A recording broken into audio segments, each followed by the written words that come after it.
Buenos días, yo soy Javier Baeza, de aquí de San Carlos, y lo primero es daros las gracias, ¿no?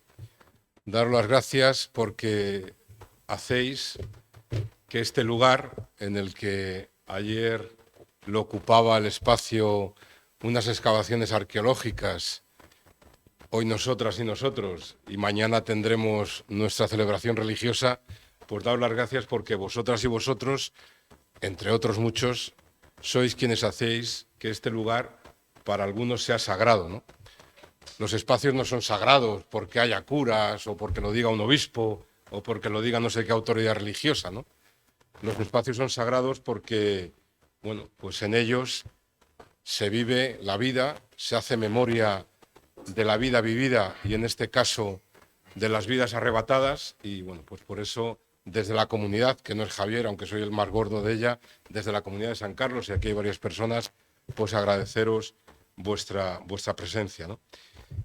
Cuando nos propusisteis el poder hacer este encuentro aquí, bueno, lo pensamos porque intentamos, en la medida de las posibilidades y las torpezas de cada uno, especialmente las de la mala educación que nos han dado los curas, intentamos que las decisiones sean, bueno, pues asamblearias, y yo lo llevé a la asamblea. Todo el mundo dijo que sí, y sobre todo dijo que sí, no solo porque la puerta esté abierta a mucha gente, que lo está, sino porque nos sentimos, bueno, pues herederos de aquel tal Jesús que curiosa y precisamente se posicionó, no con el aparataje religioso que luego se le ha puesto en la historia, sino aquel tal Jesús que se posicionó a favor de las víctimas y en contra de los poderosos y de los victimarios, ¿no? Con lo cual, qué mejor ocasión para quienes en él creemos que celebrar aquí este encuentro, ¿no? En el que mayormente estáis víctimas, bueno, pues de una prepotencia, de una desatención y desde luego de un poder que sigue no solo no reconociendo vuestro derecho, vuestro dolor y vuestra indignación, sino además en muchas ocasiones, y seguramente lo decimos más, más dañados los que vivimos en Madrid, pues por una administración que no solo no cuida, sino que en muchas ocasiones además criminaliza, ¿no?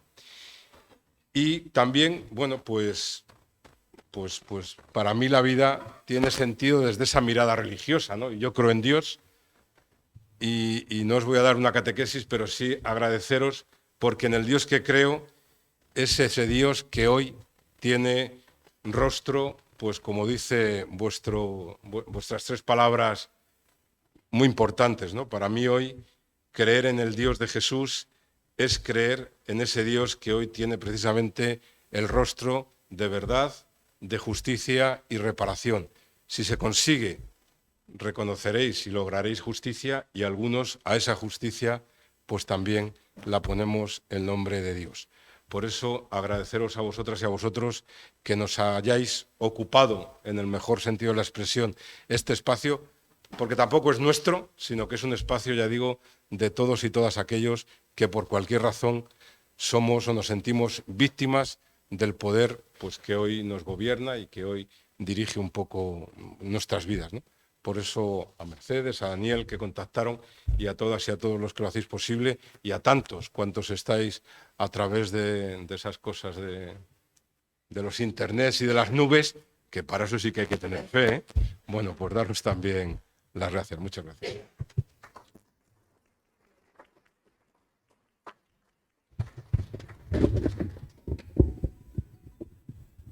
Buenos días a todos y a todas. Repito el agradecimiento que se ha hecho de la mesa anteriormente a todas las que estáis aquí presentes, a todos y por supuesto a los que nos siguen también por videoconferencia online.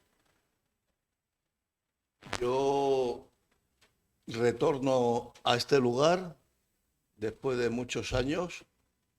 Empezamos en 2012 con la huelga general, seguimos después aquí con el tema de la exigencia de la libertad de Alfon, por la petición de la libertad de Alfon, y posteriormente con Madres contra la Represión, compañeras que son unas luchadoras y al cual yo pertenezco también, pertenezco de corazón, aunque ahora esté viviendo en Cádiz, pero tengo un contacto directo con ellas y me siento, pues he vivido prácticamente muchísimos años aquí en Vallecas, cuna, barrio obrero por excelencia, barrio donde la solidaridad y el apoyo mutuo es permanente, y la prueba es lo que hace aquí la San Carlos Borromeo.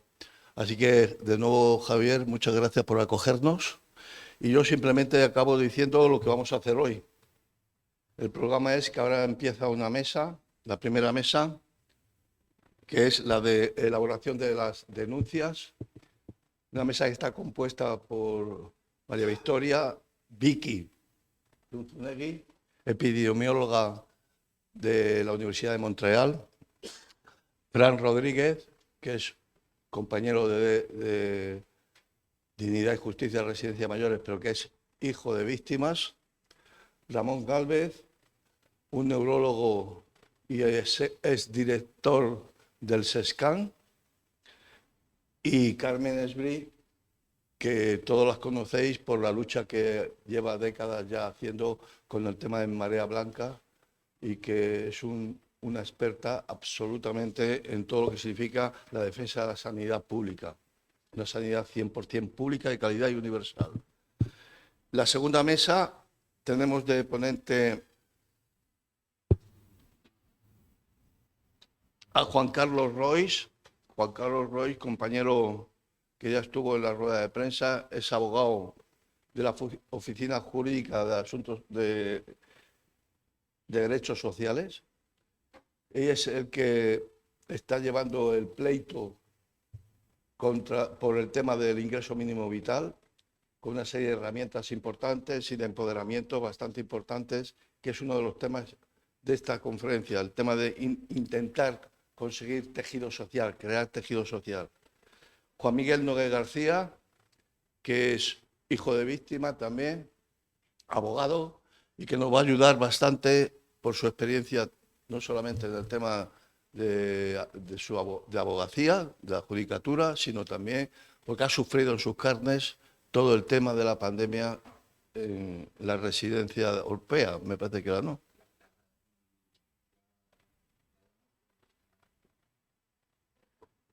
Da igual.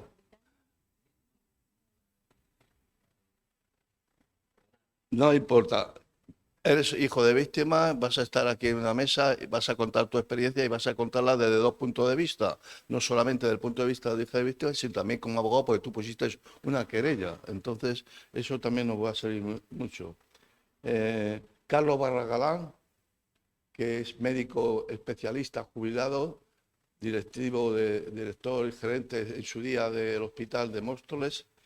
Y bueno, Damián Caballero, que soy yo y que estoy en nombre como presidente de la Plataforma de Afectados de Hepatitis C, aquella magnífica lucha que llevamos durante 94 días de encierro en el hospital 12 de octubre, con grandes movilizaciones, y que conseguimos los tratamientos del Sovaldi, famoso Sovaldi, y que fuimos acompañados por la sociedad civil, que fue solidaria con nosotros en grandes manifestaciones. Y la última mesa como mesa de debate es la Ley de Cuidados y Residencias. La ponencia la va a desarrollar Javier García Garzón, que es un activista de cuidados y también es secretario de organización de UPLA La Unión. Mercedes Huertas, que es hija de víctima y presidenta de DJRM, Dignidad y Justicia Residencia de Mayores. Ya sabéis la trayectoria que lleva Mercedes, es conocida por todos y por todas, y es un tema que hoy en día, hoy lo vamos a poner sobre la mesa también, esa experiencia.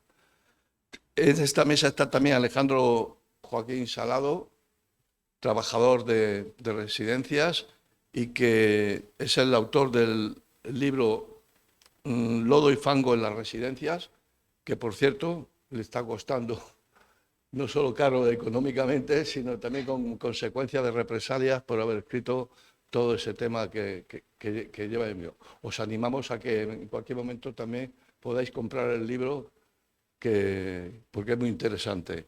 Y luego Juan Miguel Fernández Ruiz, que es asesor técnico del Tribunal de Cuentas, gran experto en el tema de agencia tributaria y, por supuesto, uno de los valedores de la lucha por el tema de la auditoría en la Seguridad Social, una auditoría que legalmente se tenía que haber hecho y que se habla de más de 509.000 millones de euros que no se sabe dónde están y que vean aparecer en algún sitio, y por eso se quiere hacer la auditoría. Con ese dinero, fijaros que es casi más de medio billón de euros.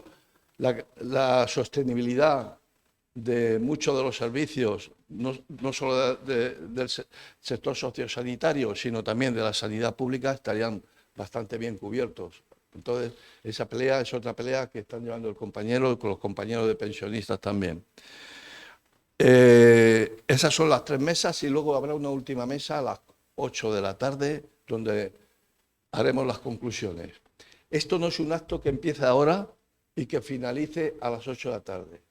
Esto es un acto que es el principio de empezar a crear tejido social, de empezar a encontrar redes de comunicación comunitarias.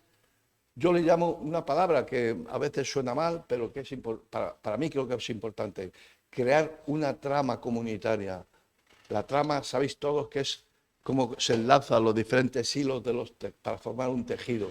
Mientras no consigamos todo este tema de tejido social, de empoderamiento de la familia, de agentes sociales, de todos los que estamos luchando y peleando porque haya verdad, justicia y reparación, de poco nos va a servir hacer temas.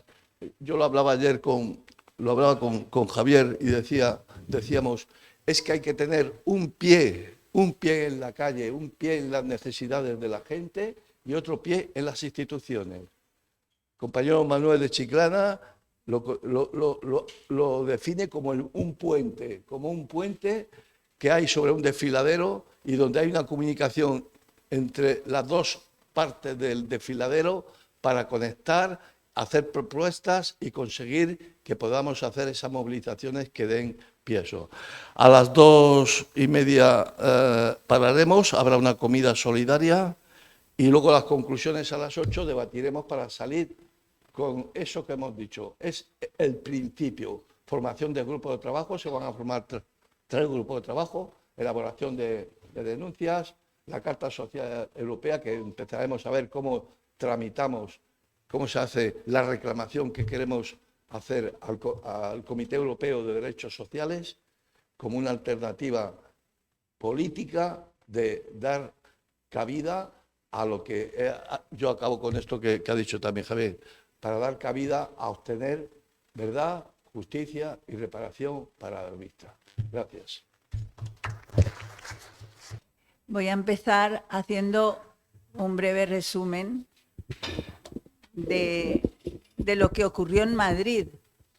Digo, supongo que los que estáis aquí lo sabéis, porque estáis motivados, ya habéis venido aquí un sábado por la mañana, y voy a ser breve por eso. Y luego quizás extenderme un poquito más en por qué ocurrió esto y en qué situación nos encontramos en este momento. Bueno, pues lo que ocurrió, ya sabéis, durante la pandemia en España se registraron aproximadamente 35.000 defunciones en residentes por COVID. 35.000 personas murieron por COVID en las residencias. Y sabemos que esto es un mínimo, porque sobre todo al principio no había pruebas de PCR, no se diagnosticaba bien, y en algunas comunidades también se falsearon los datos con los certificados de defunción. Es algo que queda por investigar. Tenemos los indicios, pero no se ha entrado a fondo en ese tema. Las personas que viven en residencias en España eran alrededor de 360.000, 370.000, tampoco lo sabemos, ¿eh? Eso significa que ese menos de 1% de la población española tuvo más de un tercio de las muertes por COVID de toda España. O sea, la pandemia se concentró de una forma inexplicable en las residencias. Eso también ocurrió en otros países y es muestra de la situación tan precaria, que luego entraré, de las residencias en todos los países ricos y del enorme edadismo que hay.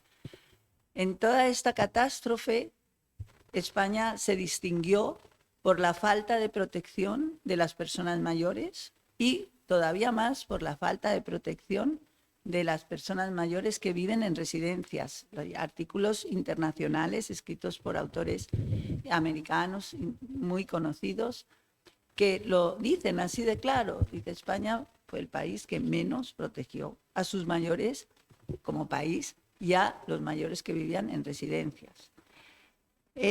Además de esto, se ha intentado establecer un relato que no está basado en los hechos. Un relato que dice, esto fue un meteorito, aquí ocurrió una catástrofe que no podíamos impedir. Pero eso no está avalado por los hechos. Los hechos son muy tozudos y están ahí. Y ahí es donde viene la dificultad que tienen los gobiernos de las distintas autonomías y también el gobierno central para explicar lo que ocurrió. Porque lo que cuentan de que aquí lo hicimos lo mejor que podíamos con los pocos recursos que teníamos, no es cierto. Y empieza por no ser cierto cuando comparas comunidades autónomas, porque en algunas comunidades se trabajó muy bien y murió muy poca gente. Y murió muy poca gente también en sus residencias. Como ejemplos, el más claro es Canarias. Canarias es una comunidad autónoma que tiene un 41% del PIB en el turismo, pero a pesar de esto cerró los vuelos, cerró los barcos y cerró el transporte entre islas. Establecieron medidas de acuerdo a la evidencia científica, la práctica, la buena práctica de la epidemiología. Hicieron lo que había que hacer, intentar identificar a las personas infectadas inmediatamente. Lo primero que hicieron con el segundo infectado fue cerrar un hospital y poner en cuarentena a todas las personas que estaban dentro y a todos los trabajadores de este hotel. 900 personas, 14 días que era la cuarentena entonces. Y no les tembló el pulso en Canarias. Crearon un comité de expertos que asesoraron al gobierno, expertos en salud pública, en economía de la salud, en organización de servicios. En otras comunidades se hizo bastante bien y en Madrid se hizo terriblemente mal. La situación de Madrid es, a fecha de hoy, inexplicable, es incomprensible. Estamos intentando entender cómo la Comunidad de Madrid tuvo tan malas prácticas profesionales, tanto de salud pública como de geriatría, como de organización de servicios de atención primaria a hospitales. Entender cómo se tomaron unas decisiones políticas que causaron las muertes de tantos miles de personas, de forma que terminamos siendo la región europea con el mayor exceso de mortalidad. Nosotros en Madrid tuvimos mayor exceso de mortalidad que en el norte de Italia, donde se declaró la primera pandemia. La pandemia se declaró en Europa, en Italia, en el norte de Italia, en Bergamo. Nosotros en Madrid, cuando vino un mes más tarde, tuvimos un desastre mucho mayor que en el norte de Italia. Bueno, vamos a entender qué pasó y concretamente en las residencias. Para entender, nos basamos en los documentos oficiales de la Comunidad de Madrid y en los datos oficiales de la Comunidad de Madrid. O sea, nosotros no estamos aquí basándonos en historias que nos cuenta la gente. Eso también, para comprender mejor los datos. Pero lo primero que tenemos son el boletín de la Comunidad de Madrid, las órdenes que se dieron, los protocolos que se enviaron por correo electrónico, los datos que nos ha dado el portal de transparencia. Y con eso tenemos cinco líneas de investigación. La primera es la judicial, como sabéis. Ha habido muchas querellas interpuestas, archivadas. Ahora creo que hay 70, hay personas que podrán hablar de esto con datos concretos en el Tribunal Constitucional. Ese camino sigue ahí, a pesar de que han querido archivar todas las querellas, sigue ahí. En este momento hay una petición en la Comunidad Europea, en la Unión Europea, en la Comisión de Peticiones, que estamos enviando adhesiones los ciudadanos. Si queréis después me podéis pedir los datos de cómo hacerlo si no lo habéis hecho ya. Toda esta vía de intentar que haya una investigación judicial está ahí. Después, la vía política, que fue la investigación que se abrió en la Asamblea de Madrid, que después de 6 sesiones muy productivas, donde las autoridades declararon lo que habían hecho, personas como Carlos Mur, que era el director general de Salud Pública, Javier Martínez Peromingo, la cabeza de los geriatras, ellos declararon lo que habían hecho. También toda la barbaridad de la Operación Bicho, todo eso está recogido en la Asamblea de Madrid. Después se interrumpió porque ganó por mayoría absoluta el gobierno de Díaz Ayuso. Se interrumpió porque dijo, no queremos que esto se toque ni se investigue más, nunca más. Y esto es lo que están haciendo también actualmente en la Asamblea de Madrid, donde nos han vetado a varias personas que lo único que hacemos es hablar. Vamos a contar el análisis de la información oficial. No nos quieren escuchar. La tercera vía que tenemos es la vía ciudadana, a través de las plataformas de familiares, como esta y otras que tenemos, la Pladigmare, María de Residencias, Verdad y Justicia, ahora Dignidad y Justicia. Que yo sepa, hay 4 plataformas grandes aquí en Madrid, Verdad y Justicia, también la Dignidad y Justicia con ya tentáculos, digamos, redes que se están formando con otras comunidades autónomas. Las 2 plataformas primeras, María de Residencias, Verdad y Justicia, pidieron al juez Martín Pallín que creara una comisión de investigación. El ex juez Martín Pallín accedió a esa comisión de investigación. Trabajamos 10 meses, personas que habíamos de diferentes profesiones, y escribimos un informe que lo podéis ver en la Comisión Ciudadana por la Verdad en las Residencias de Madrid. Si ponéis en internet Comisión Verdad Residencias Madrid, os sale el informe en PDF. Podéis leer ese informe, es contundente. Y la cuarta vía de investigación ha sido la investigación científica, publicada toda ella, prácticamente toda, no falta, en inglés, en artículos internacionales. El último que hemos publicado, porque yo he estado muy involucrada en ese tema, ha sido en la revista BMC Geriatrics, una revista internacional de geriatría que se lee en todo el mundo, es de acceso abierto y la están leyendo en Brasil, en Japón, en Australia, hasta tal punto que desde que se publicó el 15 de agosto es el segundo artículo más leído en esa revista. Y hay más de 4.000 artículos desde el 15 de agosto. Es un análisis que no admite réplica, porque cualquier persona que entienda lo que se ha hecho dice, está claro como el agua. Aquí restringieron las hospitalizaciones en Madrid y las restringieron el 7 de marzo. El 7 de marzo fue una de las primeras decisiones que tomaron.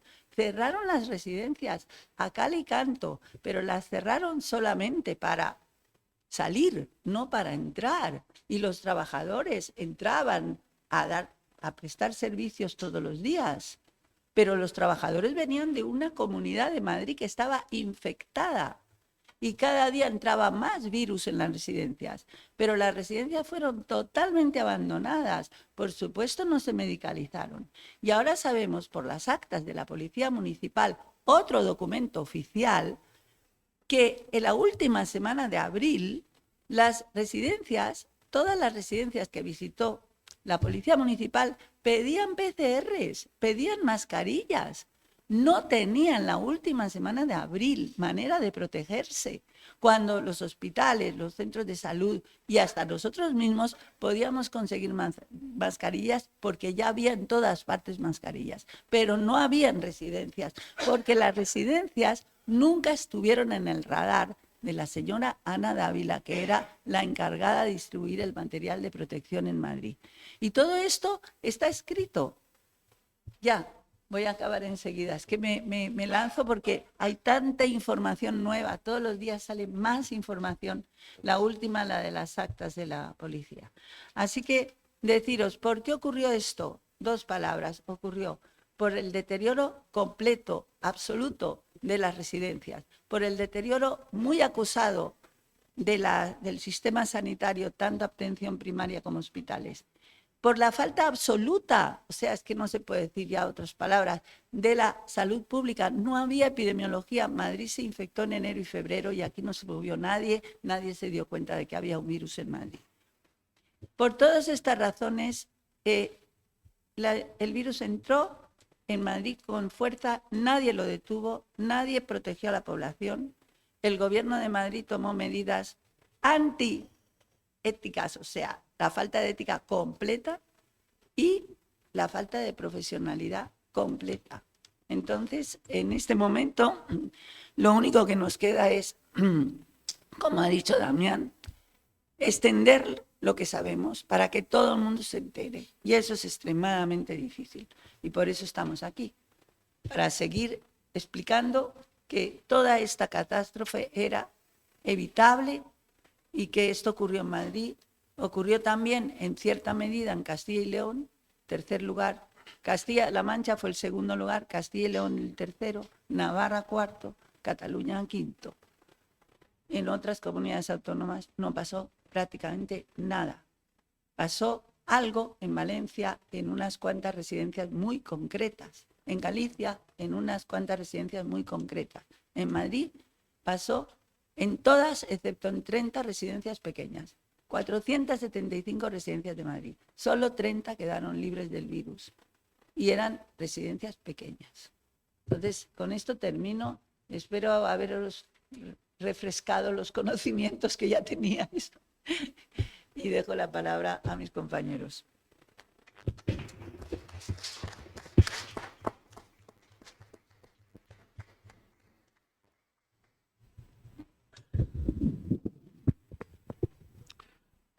Buenos días. La situación que ha descrito Victoria en este momento es demoledora. Es una situación que uno plantearía que alguien malvado ha planeado esto en ese momento, o un incompetente, un inútil, alguien que desprecia, pero no. Yo intento ahora completar lo que ha dicho Victoria desde la perspectiva del sistema sanitario asistencial, del Sistema Nacional de Salud. Porque yo lo que voy a intentar aquí exponer es que esto no es una casualidad. Esto es fruto de años de evolución y de estrategias definidas sobre el sistema sanitario público, que han sido las que en un momento determinado, la pandemia, ponen de manifiesto un sistema sanitario público que se estaba derrumbando lentamente. Y esto es un poco lo que voy a intentar contar aquí. Fijaros que ya el informe de la Comisión Ciudadana, en la conclusión segunda, tiene una evidencia demostrada. Los recursos sociales y sanitarios eran insuficientes cuando se declaró la pandemia. Y añade una preocupación más para el futuro. Desde entonces la situación no se ha corregido. Y no solo no se ha corregido, sino que ha empeorado de una manera llamativa. La situación hoy en la Comunidad de Madrid es, de una forma muy notoria, peor aún que la pandemia. ¿Cómo es posible? ¿Cómo es posible que ante una nueva situación de pandemia estaríamos en una crisis brutal? La anterior se resolvió solo con el esfuerzo de los profesionales. Pero esta vez ya no sé si vamos a tener profesionales para poder responder. Victoria hace una pregunta. ¿Por qué ocurrió? Y es lo que vamos a intentar ver. Describir cómo la situación del Sistema Nacional de Salud y de los diferentes servicios autonómicos de salud estaban en una situación muy precaria en marzo del 2020. Como decía antes, esta situación de debilidad pone en grave riesgo la salud de las personas que precisan atención sanitaria. Pero antes de la pandemia, ¿qué teníamos? Antes de la pandemia teníamos inaceptables demoras en consultas primeras, en intervenciones, en pruebas diagnósticas, en el acceso a los médicos de atención primaria, en el colapso de las urgencias hospitalarias. Ese era el escenario que dominaba. La causa es la falta de un gasto público sanitario adecuado a las necesidades de la población. Y siempre decimos, en una situación en que la crisis financiera del 2008, desencadenada por las hipotecas basura, provocó un descenso del gasto sanitario desde el 2008 al 2014 que agravó la situación. Pero venimos de más atrás.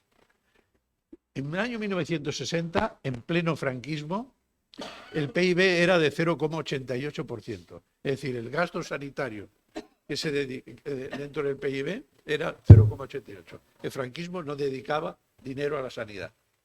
La gente vivía, ¿os acordáis?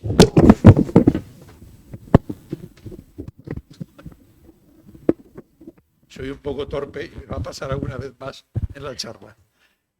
El franquismo no dedicaba dinero a la sanidad.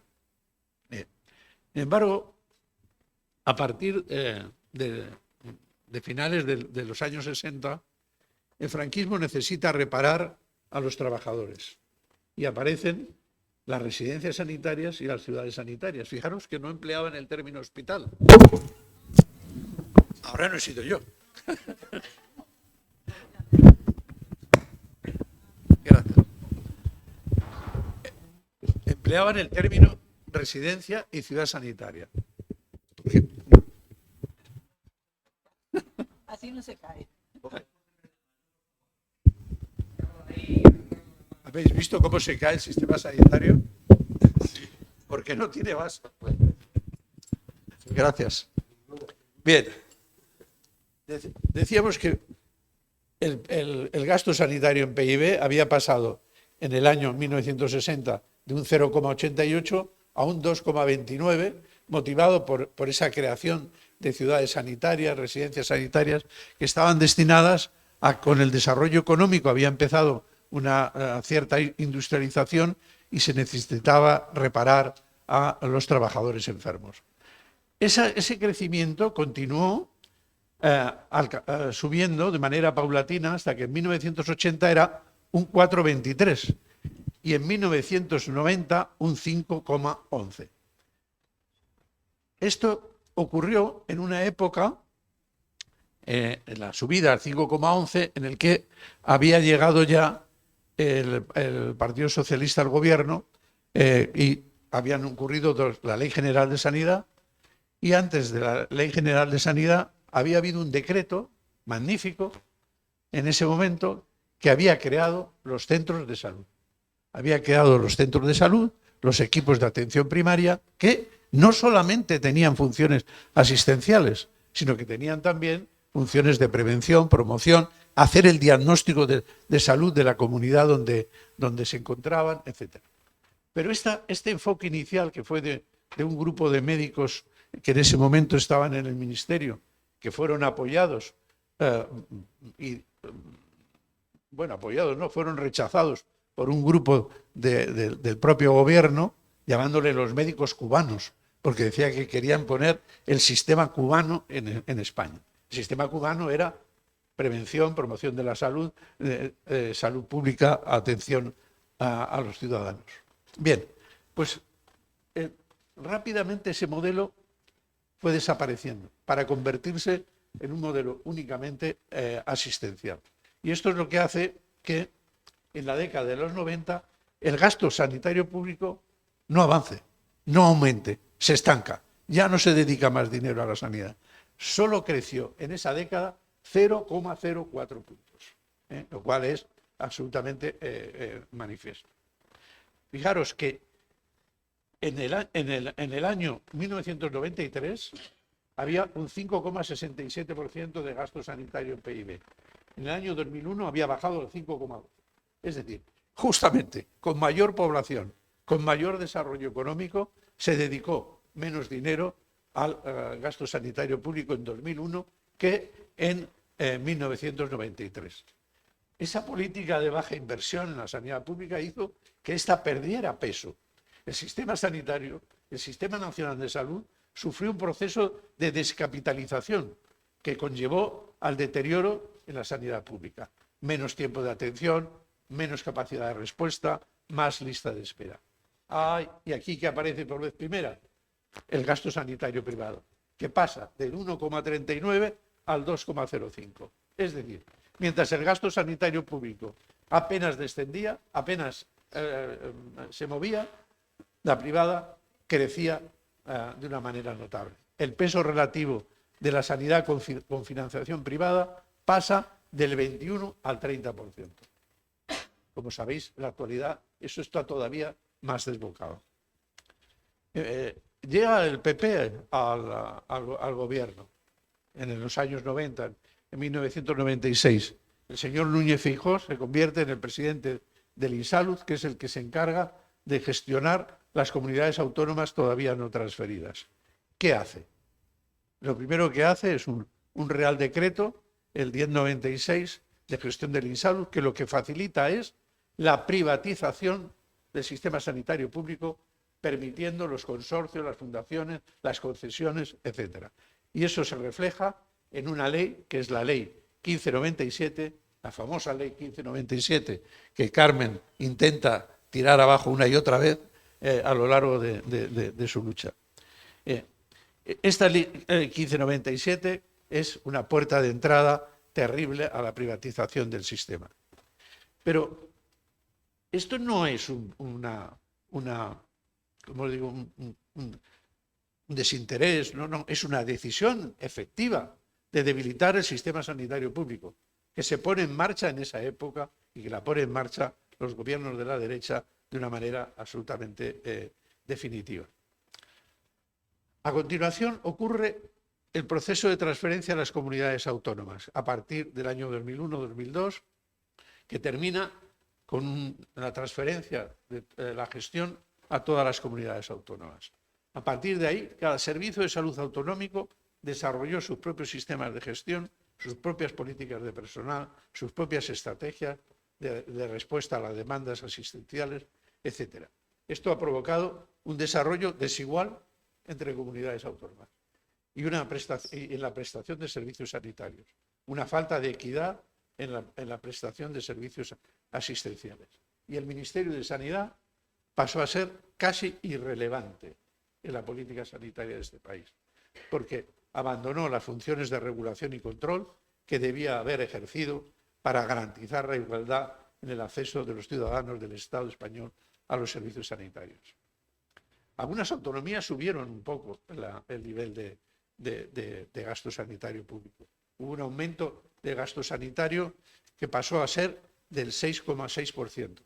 Pero, fijaros, si tomamos en conjunto las dos décadas, de 1990 hasta 2010, estas dos décadas, el crecimiento del gasto sanitario público fue más suave que en las décadas de los años 70. Algo asombroso. A partir de 2008, la famosa crisis económica, que no es tal, sino que es la crisis financiera de un sistema podrido. Pues, ¿qué ocurre? Pues que a partir del 2008 la situación de los servicios, que ya era mala, que ya estaba descendiendo de una manera lenta y progresiva, se agrava de una manera brutal.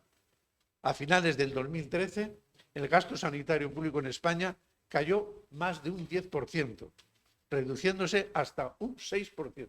Es decir, de la cifra anterior que os daba, de un 6,6, bajó al 6%.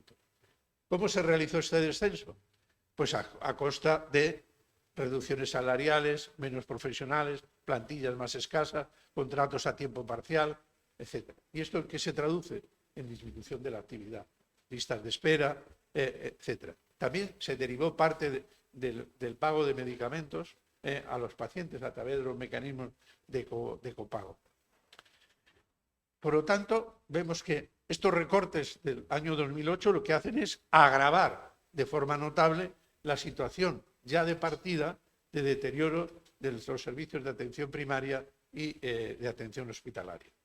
La salud pública se abandonó de una manera... Perdón, me estará avisando de la hora, pero tienes que descontarme los incidentes. La salud pública fue absolutamente abandonada. La Comunidad de Madrid llegó a suprimir la Dirección de Salud Pública de la Comunidad de Madrid. La llegó a retirar, luego la volvió a mantener. El Observatorio Europeo de Sistemas y Políticas de Salud de la OMS, en 2015, dejó claro que había que recuperar y aumentar el gasto sanitario, de recuperar las tareas de promoción y prevención de la salud, de desarrollar el autocuidado supervisado, de fomentar la educación sanitaria, de favorecer la reducción del gasto en medicamentos, de profundizar en la salud pública y de recuperar el papel de la atención primaria en la dependencia y la discapacidad. Tema clave también en este punto. Para no pasarme más, voy a saltarme y voy a... Fijaros, el gasto sanitario público en España es menor que en el resto de la Unión Europea y menor que las cifras que dedica Francia, Alemania, Italia, que no voy a contar aquí. Pero hay otro dato que es todavía más estremecedor, y es que el porcentaje del gasto sanitario público frente al privado en España es del 71,6%. En la Unión Europea gastan más en gasto sanitario público que nosotros, el 81,1%. Asombroso. Vamos ahora a algún pequeño detalle. ¿Qué dedica Madrid ahora a atención primaria? 158,94 €. ¿Cuál es la Castilla y León? 300,50. Es decir, el doble que Madrid. Madrid, que es más rica, que tiene más recursos, que tiene más... la mitad de Castilla y León. Madrid es la comunidad autónoma que dedica menos porcentaje del gasto público a atención primaria, solo un 11%, mientras la media en España es del 14,17%. ¿Qué dedica Madrid actualmente? 1.558 € por habitante año.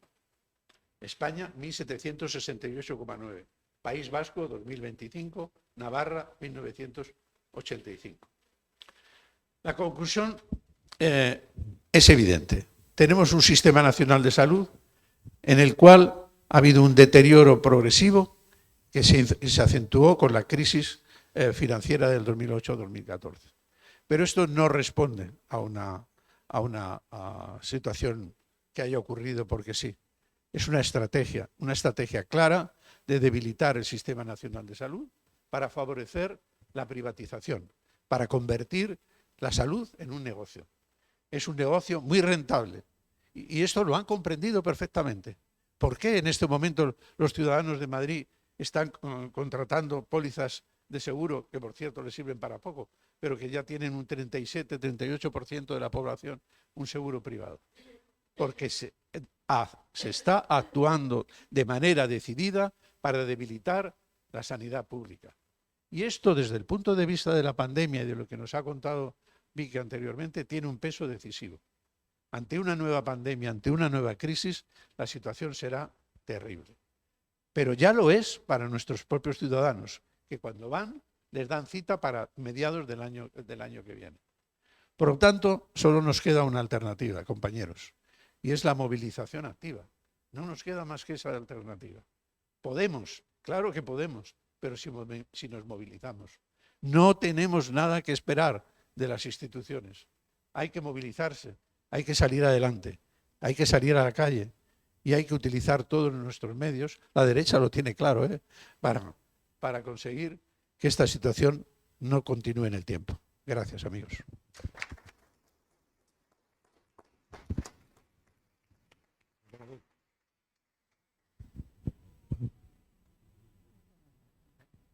Sí.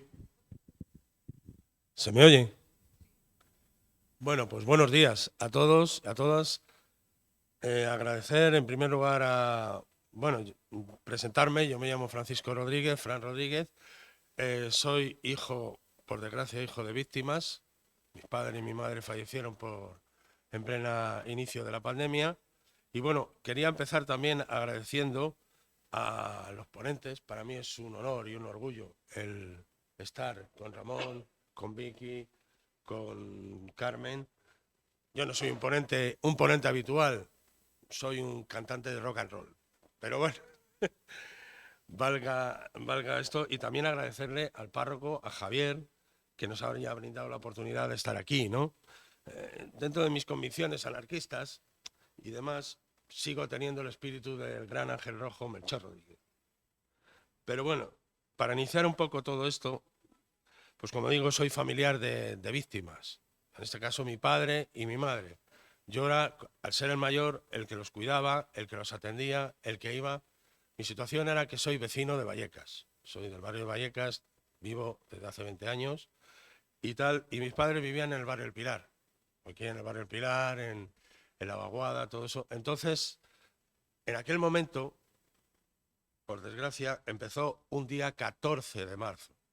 Yo voy a contar un poco lo que sucedió, si puedo, porque la emoción hay veces que me embarga, ¿no? Porque es una pérdida, sobre todo la de mi madre, fue bastante dura, ¿no?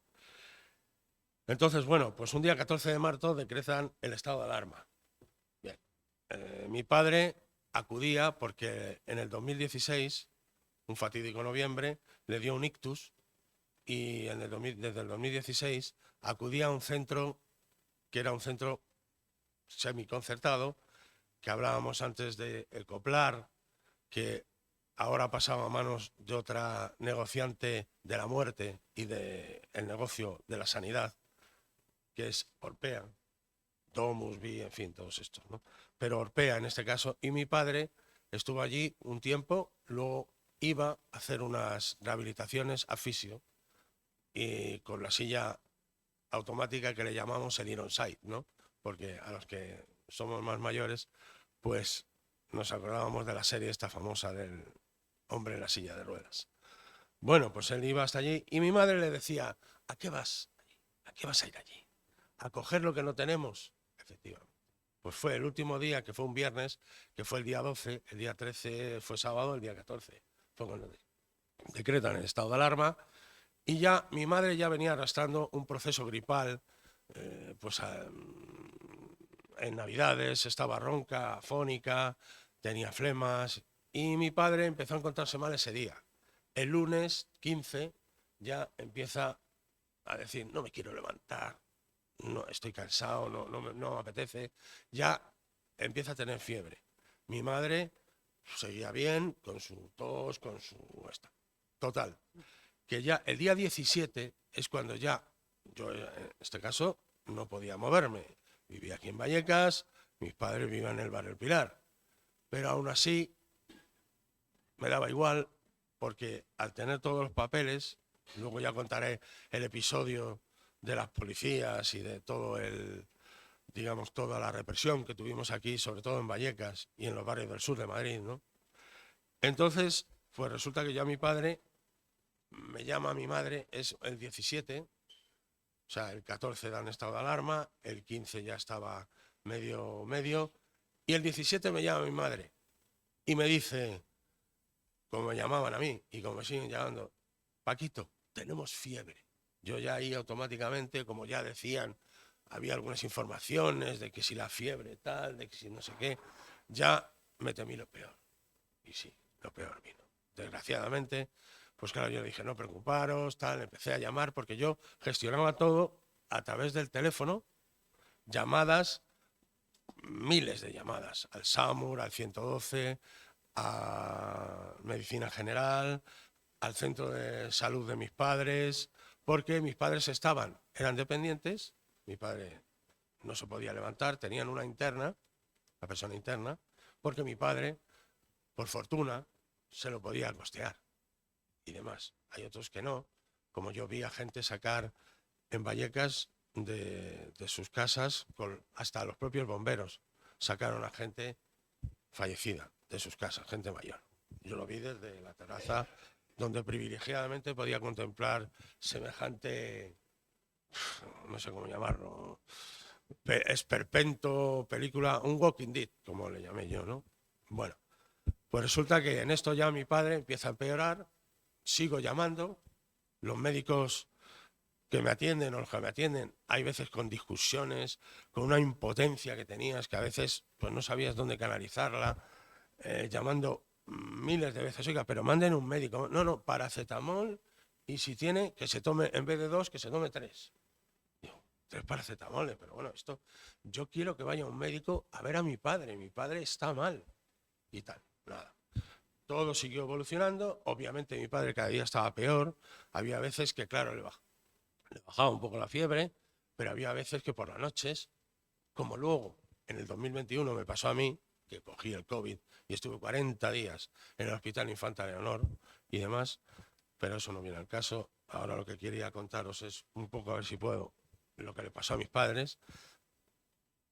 Pues nada, no había ni el paracetamol, mucho, que si también decían ibuprofeno, pero el ibuprofeno no, porque el ibuprofeno enmascara los dolores, bueno, todo eso, y a todo esto discutiendo, pero manden un médico, manden un médico.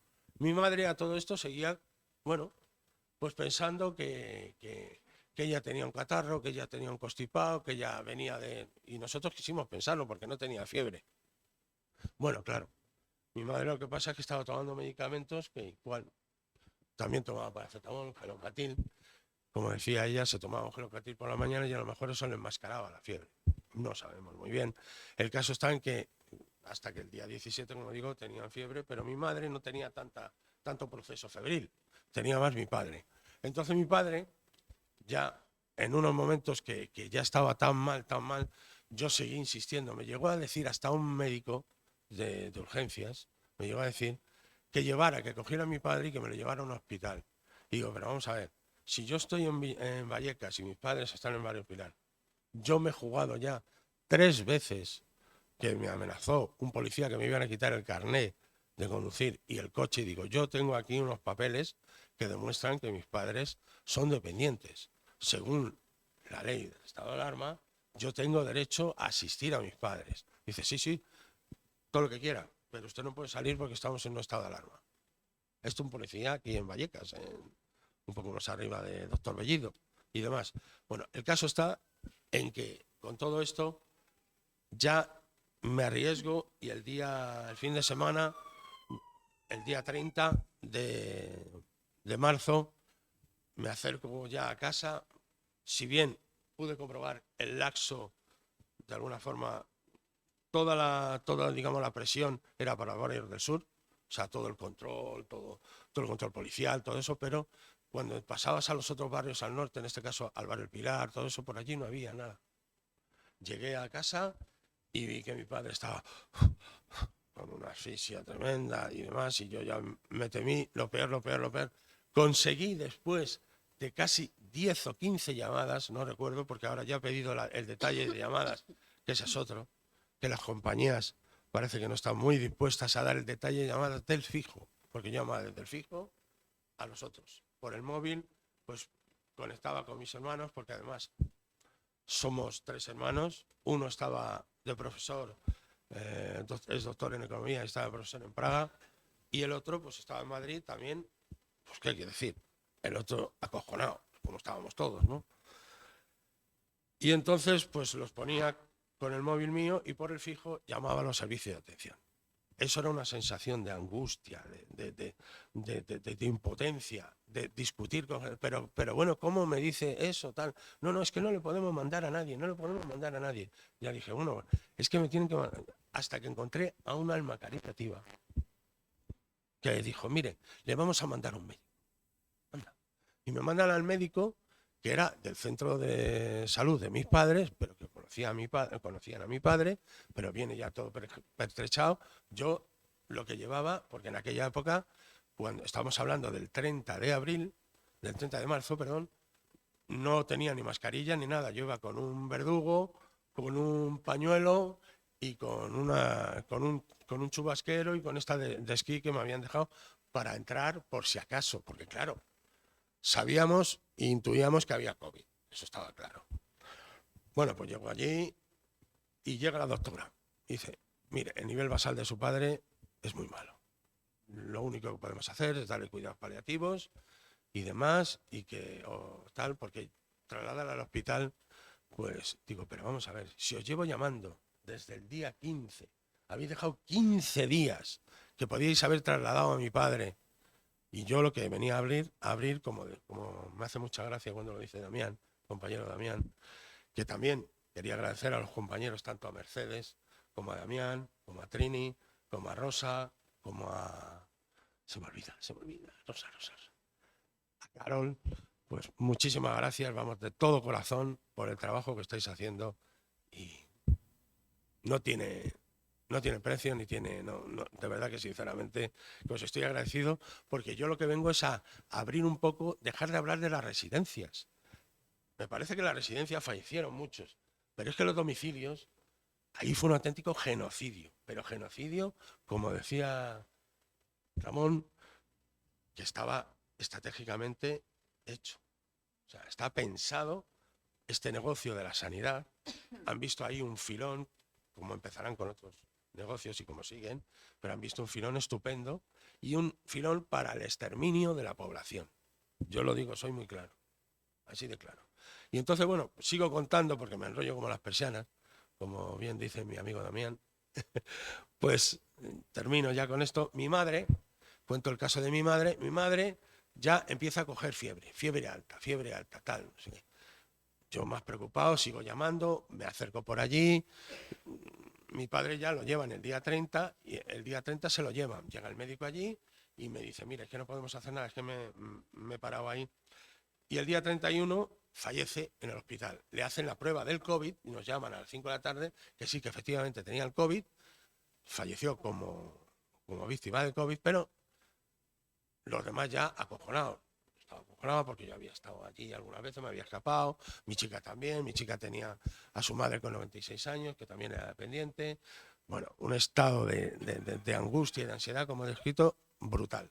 Entonces resulta que mi madre lo que le pasa a la mujer es que estaba como confiada y todos estábamos confiados de que no tenía fiebre, como se llamaba Esperanza, había una esperanza y demás, pero desgraciadamente pues ella siguió los síntomas como mi padre. Empezó a tener más fiebre, no quería comer, no quería ir a ningún hospital, yo llamaba para que fueran a recogerla, no fueron, y la última vez que fueron, que fue el día 10 de abril, resulta que le dijeron que me dicen a mí, por teléfono, su madre está como una chica de 15 años. Le hemos hecho pruebas y tal, está estupenda. Es que, bueno, pues nosotros nos quedamos así como diciendo, bueno, no tiene fiebre, no tiene tal, pero mi madre le pasa como a mí, que hablo más que todo. Ya voy terminando, y entonces ella no hablaba nada. Entonces, claro, no conseguíamos ni con sus hijos hablar. Entonces, claro, el problema fue que un fatídico noche del 12 y el 13 de abril, fallece mi madre. A mí me dijo la chica que estaba en la interna, que tenía todo el brazo morado, se conoce que a lo mejor le dio un trombo o cualquier historia, y se murió. ¿Qué pasó? Anteriormente, a las 11:30 de la noche, había llamado al servicio de urgencia. No fueron. Vamos, ni el 112... ni esa, no fueron hasta que ya insistí con 10 o 15 llamadas, se pasaron por allí, como aquello había una cancela, era una urbanización, había que abrirla, se la abrió el presidente y estuvieron esperando, digo yo, a que falleciera, porque estuvieron más de media hora, según me dijo el presidente de la comunidad, esperando, subieron y firmaron, digamos, la defunción a las 00:00, que luego me dijo el de la funeraria que no se podía firmar esa defunción. Había que firmarla o bien a las 11:59 o a las 00:01, entre otras cosas, que le pusieron en el acta de defunción posible COVID. Y así tuvimos esto, que para nosotros fue un calvario, algo, pero que a mí me sigue convenciendo, y también en el planteamiento que ha hecho Ramón, estoy totalmente de acuerdo de que esto es algo que está preconcebido y que está está estudiado y que viene, pues eso, pues a cargarse la sanidad y de paso, bueno, pues hacen pues una limpieza de población, que interesamos, que somos muchos en este mundo.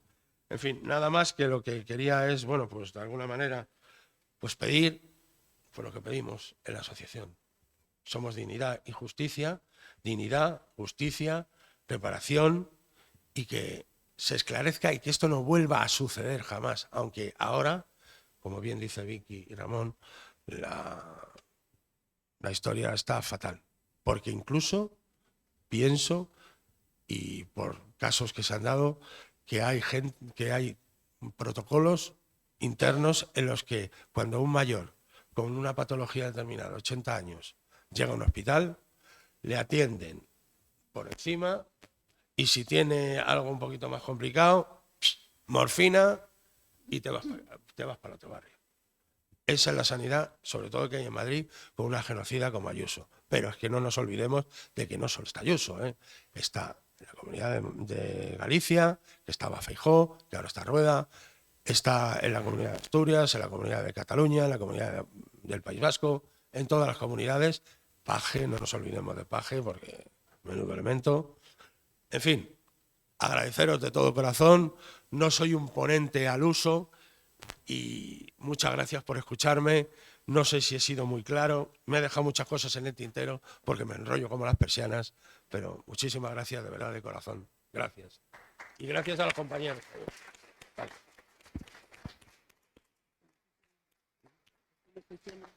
Muchas.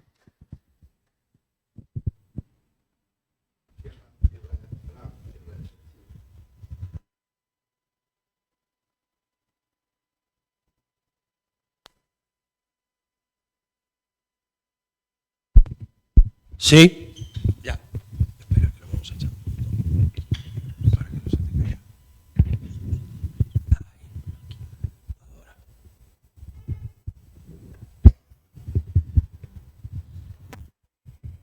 Bueno, buenos días a todas y a todos los que están aquí y los que nos estén viendo. A ver, la tragedia de la COVID pudo ser muy diferente y los 7.291 muertos mayores y dependientes que estamos lamentando en residencias y otros tantos miles que no constan como víctimas de ese virus fueron antes víctimas de las malas prácticas políticas. El neoliberalismo mata. El neoliberalismo no es un eslogan de campaña que nosotras usamos mucho en la Marea Blanca, sino que es una cruda realidad que hemos visto en las residencias de ancianos.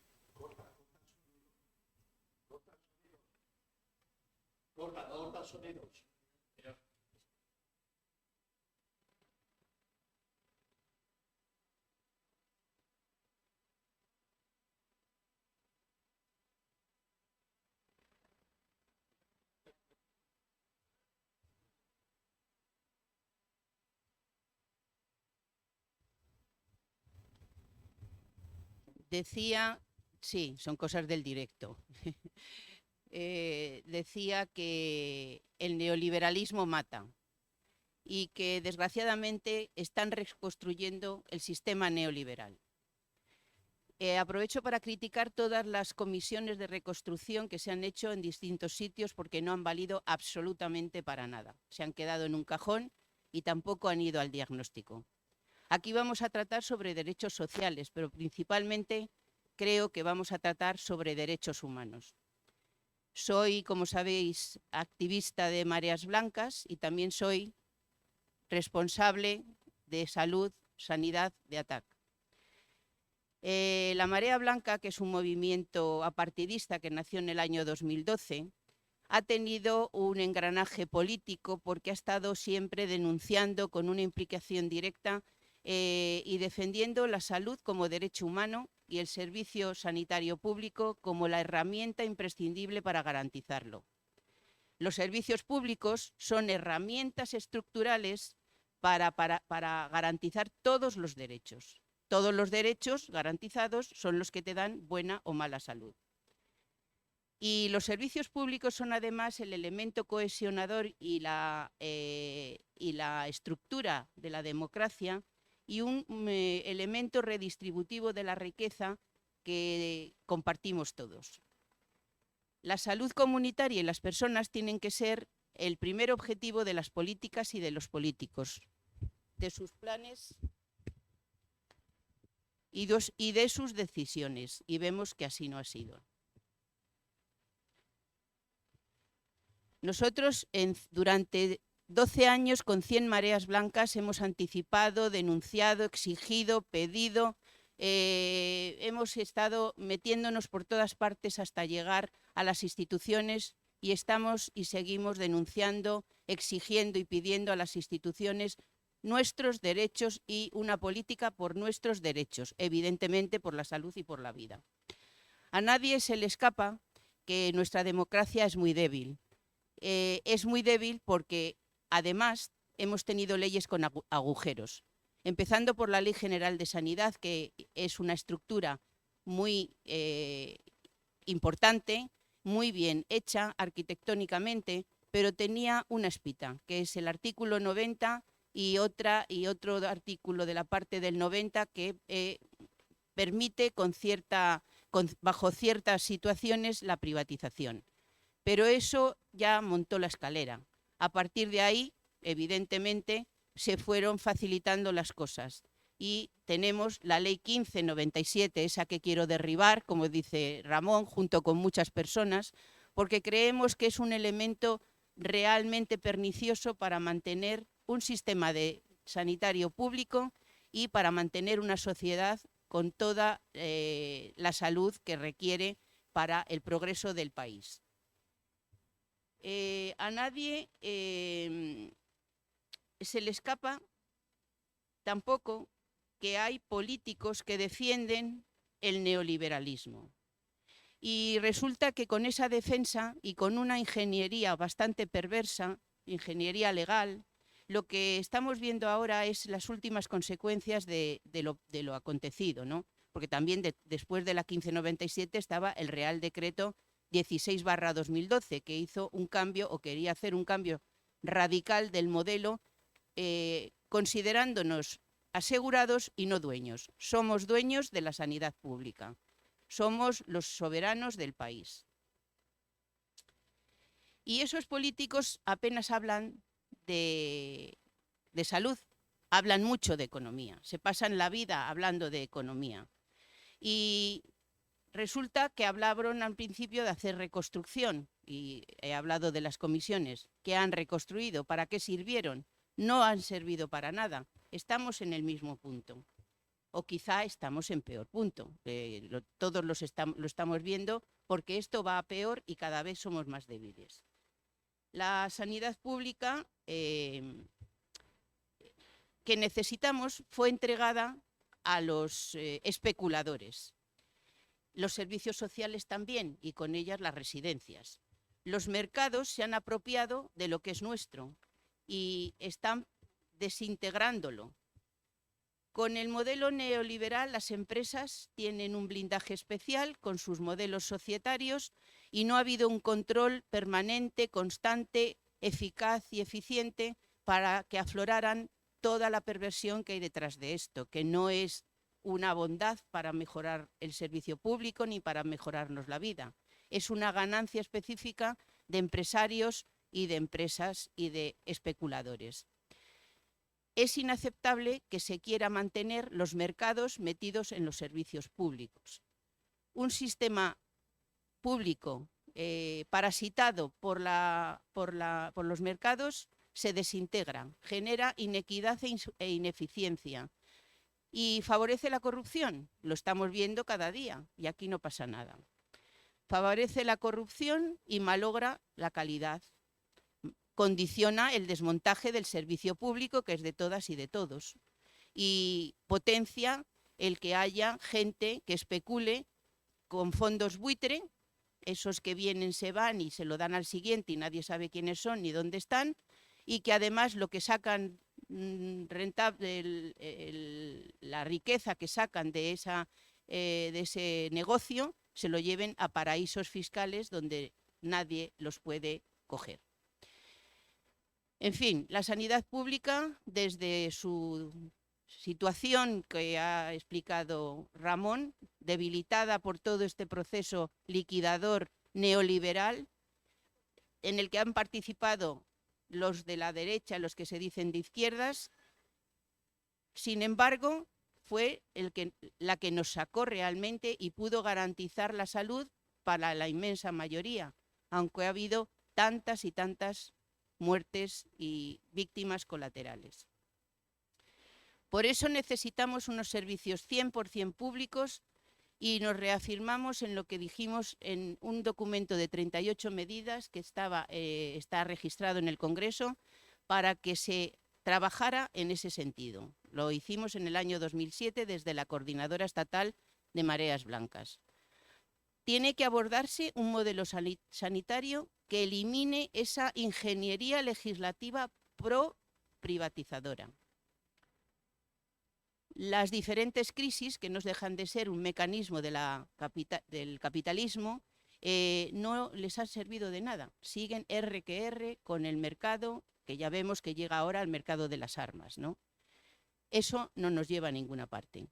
Estamos pagando inacción y deslealtad porque los políticos están sumisos ante la dictadura de los mercados y tienen que afrontar y confrontar con ellos que por ahí no va el camino.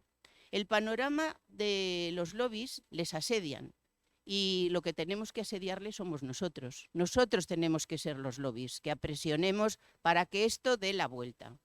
En definitiva, creo que voy a concluir con una serie de enunciados de cosas que creemos que hay que hacer y que nosotras ya estamos moviendo e intentando hacer, que es lo siguiente.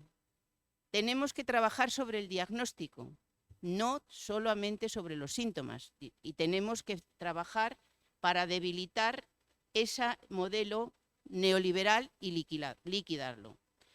Tenemos que, como he dicho, liquidar el neoliberalismo. Es difícil, ¿eh? Es difícil, porque todo va en camino contrario. Ya vemos a la Unión Europea, a la Comisión Europea, ¿por qué camino va? Caramba, tenemos que ponernos todos en pie y parar esto. La prueba múltiple de estrés de la COVID-19 dijo alto y claro que el sistema de comunidades autónomas no ha funcionado bien y que este modelo es absolutamente disparatado, es un fraude, es un fracaso y tenemos por ello que desprivatizar para empezar a sanar. Eso no se puede hacer en un día, pero hay que acometerlo cuanto antes. Tenemos que sacar al mercado de los servicios públicos, que son los que nos van a garantizar la democracia, nuestra vida y nuestra salud. Servicios públicos potentes, promulgación de un decreto que paralice de facto cualquier tipo de privatización. Ya lo hemos dicho al Ministerio. Bueno, me callo. Reconstrucción del sistema de la Ley General de Sanidad, favoreciendo todo lo bueno que tiene, que es muchísimo, y eliminando la privatización, posibilidad de privatización. Ahora tenemos lo de las mutuas, otro error. Fortalecer la atención primaria al máximo, que es la base del sistema, que pudiendo haber sido la primera que hubiera actuado, tuvo tantísimas dificultades, tuvieron tanto acoso, fueron tan redistribuidas como les dio la gana, sobre todo aquí en Madrid, que no pudieron hacer mucho y muchos acabaron enfermos, muchos muertos, muchos contagiados. Derogar, y es la atención primaria la que podía haber ido a los ancianos y no ancianos, a mi cuñada, que no era tan anciana, no pudieron, acabó muriendo en un hospital parapúblico, o sea, privado pero público, que chupa de lo público porque le tocaba. Y sin embargo no pudieron, porque no daban de sí, ¿no? Pedimos la derogación del Real Decreto Ley 10/96 sobre habilitación de nuevas formas de gestión. La Ley 15/97, que se dejen ya de complejos, que actúen. El artículo de la Constitución 135, que debe de ser eliminado en los términos que PP y PSOE firmaron en el año 2011, de manera automática sin pasar por el Congreso. El decreto 16/2012. Dotar a los servicios públicos siempre con carácter finalista de suficiente financiación, que se dejen de racaneos, que dejen de pagar guerras, que paguen salud.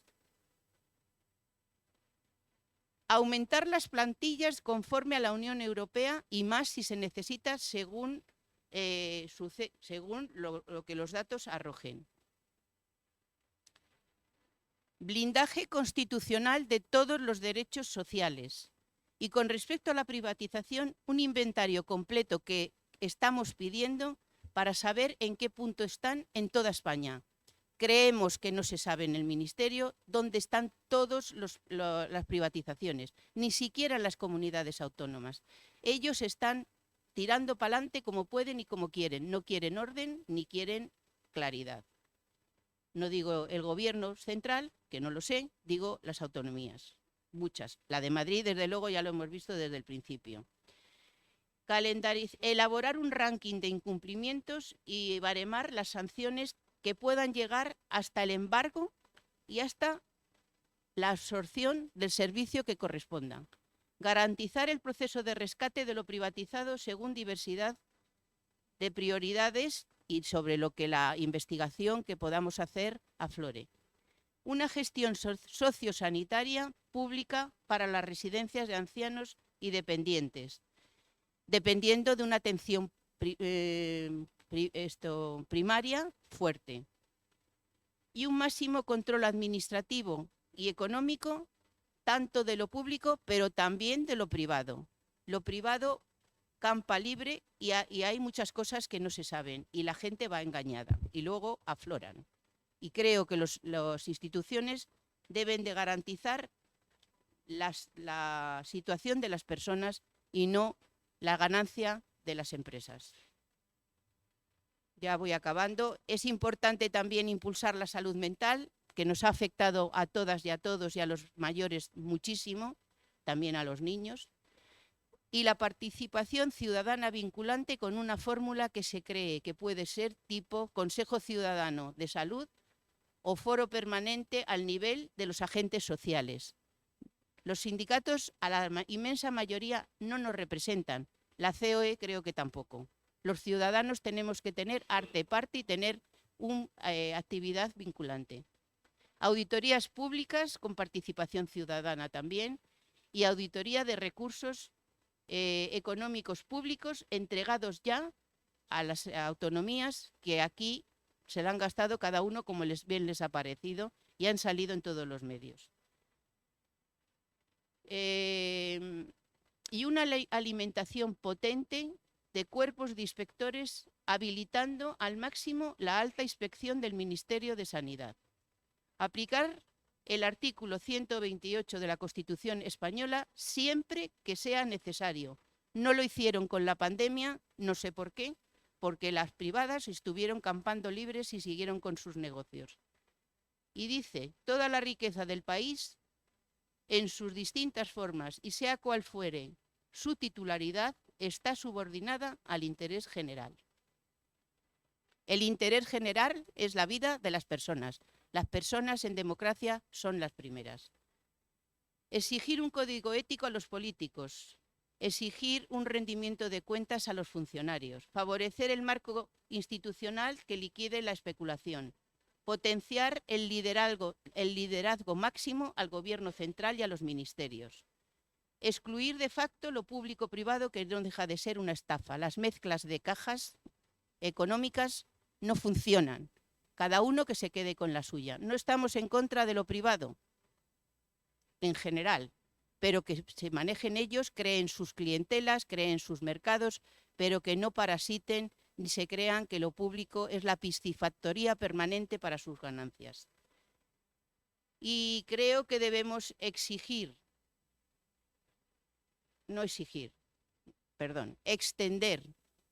trabajar para que la mayoría de los ciudadanos y ciudadanas se unan a los movimientos sociales para defender la democracia es importantísimo por los que murieron para salvar lo que tenemos ahora, para salvarnos nosotros, pero sobre todo para el futuro. Es importantísimo que los movimientos sociales lleguen a ser los únicos lobbies que dirijan los mandatos y que manden los mandatos a los políticos. Ya está bien de ver a los políticos fotografiándose con el lobby de la sanidad privada y con los mangantes que nos están robando y que además vienen diciendo que están colaborando. Es mentira, lo sabemos.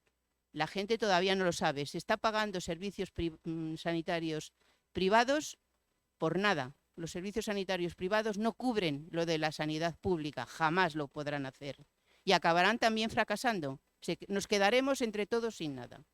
Así que más que nunca, servicios 100% públicos bajo control ciudadano, abordándolo la lucha por todos los caminos, que se aborda aquí a través de las compañeras y compañeros de residencias, es importantísimo, nosotros lo apoyamos. Nosotros hemos emprendido también un camino por el tema legal, que estamos en ello, para otros temas, y es muy difícil. Pero creo que lo que aporta el compañero que va a hablar después sobre la actuación en Bruselas, en la comisión esta de, no sé cómo la llamáis, Comité Europeo, me parece fundamental porque es abrir brecha y, bueno, abordar todo por todos los caminos. Así que apoyamos y reclamamos la dignidad y justicia para los 7.291 muertos, trabajando con un programa que debemos mantener con conciencia y experiencia, con derechos por delante, porque tenemos que dar la vuelta a esta manipulación mediática que también es la culpable de todo esto, y tenemos que ser un coro permanente de denuncia de que lo público-privado es un mantra, que por cierto, a nivel estatal también se quiere consolidar. No queremos, es imposible mantenerlo, es un robo y creo que es nuestra obligación decir lo contrario. Podemos hacerlo y tenemos la obligación de hacerlo. Muchas gracias.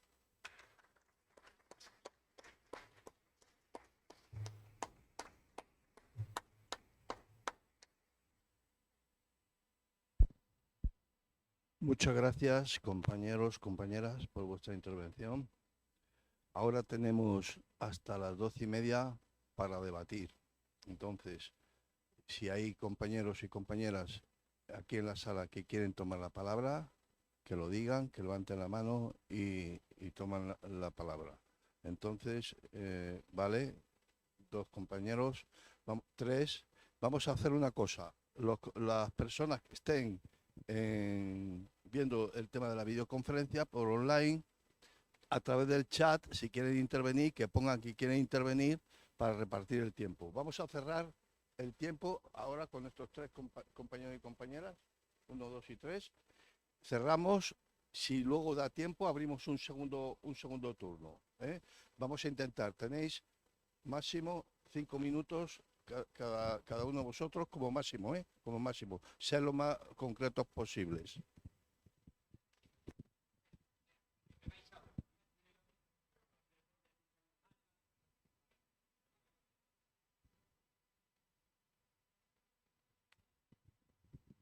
Hola.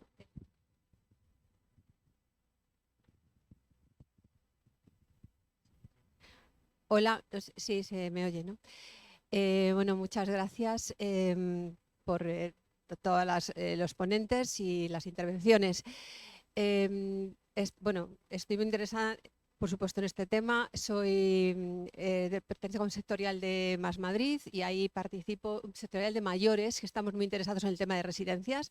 Pero aparte de eso, estoy en la plataforma ciudadana de mi distrito y bueno, pues estamos, claro, movilizados, estamos en la calle, luchando por la sanidad allí en la calle Doctor Esquerdo, los primeros jueves de mes, en el SWAT que tenemos cerrado desde que pasó lo de la pandemia. Entonces, cuando claro, yo estoy totalmente de acuerdo en lo que estáis comentando, por supuesto. Ya ahí estamos luchando en la calle, haciendo también campañas de reclama cuando no te atiende tu médico, cuando pasa más de X tiempo, meses, porque ya son casi años en darte la especialidad, reclama.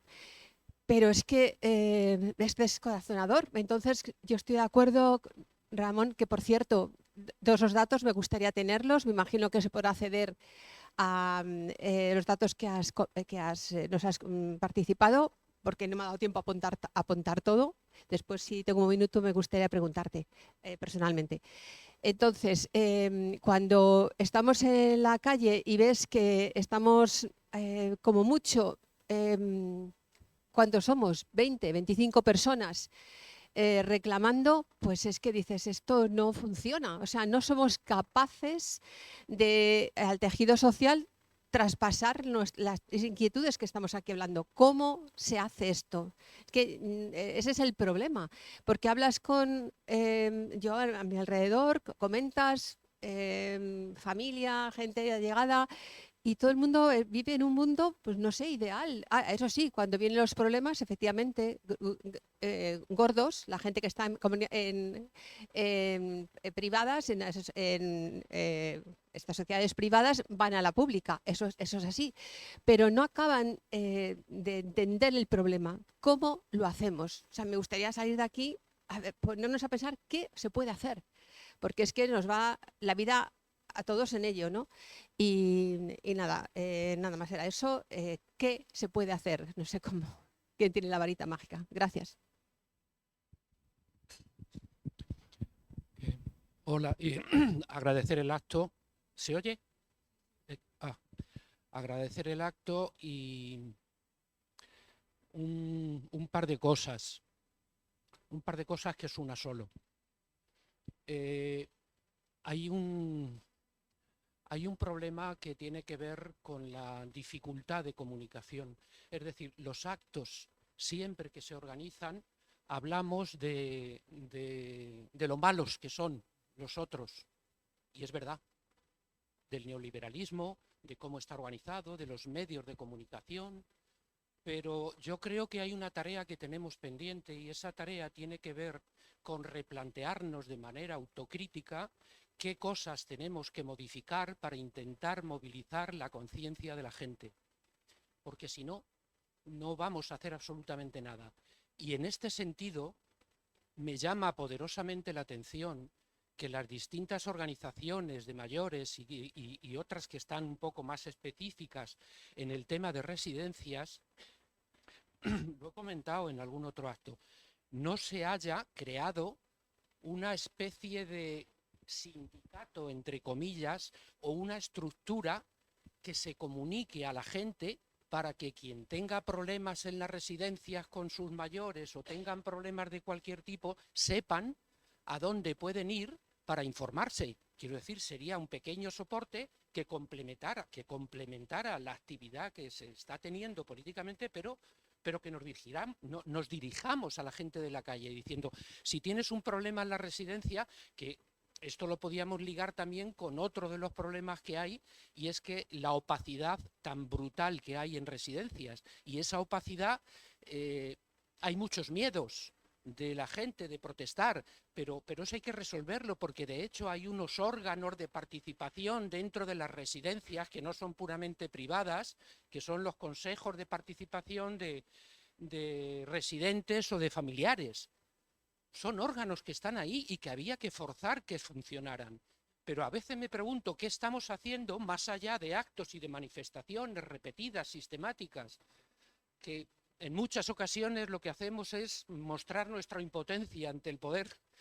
Pero bueno, quiero decir que hay que intentar articular cosas que sean útiles para la gente, detectar cuáles son las necesidades que la gente que no está metida directamente pueda tener. No quiero darle más vueltas, pero me parece que el problema y la orientación de la actividad tiene más que ver con cómo podemos organizarnos nosotros para que actos como este habiendo un montón de plataformas y tal, pues hallamos 20 personas. Es decir, esto tenemos que abordarlo y tiene que estar en el orden del día de cada una de las organizaciones y tratar de coordinarnos mejor cuando se hacen actos para que mayoritariamente para que haya una representación de gente significativa. Nada más, disculpar si me lío.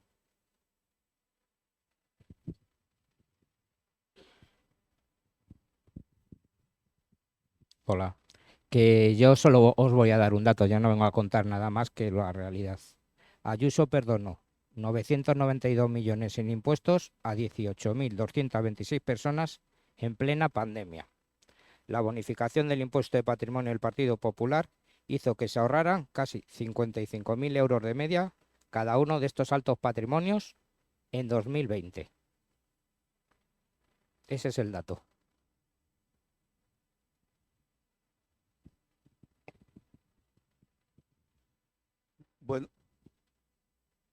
Bueno, este primer turno ya está hecho.